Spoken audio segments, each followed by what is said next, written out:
ആര്യ ആൾക്കാരെ കണ്ണടച്ച് വിശ്വസിക്കുന്ന ആളാണ്. ഓക്കെ. പെട്ടെന്ന് ആൾക്കാരെ ട്രസ്റ്റ് ചെയ്യും. അത് എപ്പോഴും പണി മേടിച്ച് കൂട്ടാറുണ്ട്. ഒന്ന്. രണ്ടാമത്തെ കാര്യം, ഒരാളിൽ നിന്നും ഒന്നിൽ കൂടുതൽ തവണ പണി കിട്ടിയാലും അയാളെ ജീവിതത്തിൽ വെച്ചോണ്ടിരിക്കുന്ന ഒരു സ്വഭാവം സ്ഥിരമായിട്ടുള്ള ഒരു പരിപാടിയാണ്. അതെടുത്ത് കളഞ്ഞില്ലെങ്കിൽ ഇനി ഇടി കിട്ടും. പിന്നെ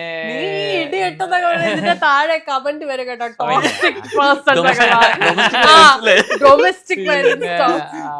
അങ്ങനെ ഒരു ബുദ്ധിമുട്ടുള്ള ആളാണ്. പിന്നെ മൂന്നാമത്തെ കാര്യം, എന്തെങ്കിലും ഉണ്ടെങ്കിൽ അതിപ്പോ ഞാൻ അത് അണ്ടർസ്റ്റുഡ് ആയതുകൊണ്ട് കുഴപ്പമില്ല. അതായത് നമ്മൾ തമ്മിൽ എന്തെങ്കിലും ഒരു ഡിസ്കഷനിൽ ഒരു ഇവൾ മിണ്ടാണ്ടിരിക്കും. എനിക്ക് ഇഷ്ടമല്ല. എനിക്ക് തിരിച്ച് എന്തെങ്കിലും എന്നോട് സംസാരിക്കണം, എന്നാലും നമുക്ക് മനസ്സിലാവും. അപ്പൊ എനിക്ക് മനസ്സിലായി ആര്യയുടെ കംഫർട്ട് സോൺ അതാണ്. കുറച്ചു നേരം മിണ്ടാതിരുന്നു കഴിഞ്ഞാൽ അവൾ കംഫർട്ടബിൾ ആവുകയും തിരിച്ചു വരും. ഇതാണ് ആര്യയിൽ നിന്ന് 2 മിനിറ്റ് എത്തി തോന്നുന്നു. 5 മിനിറ്റ് ആണല്ലേ. വേറെ എനിക്ക് അങ്ങനെ അപ്രിയമായി തോന്നുന്ന കാര്യങ്ങളായിട്ടൊന്നും ഇല്ല.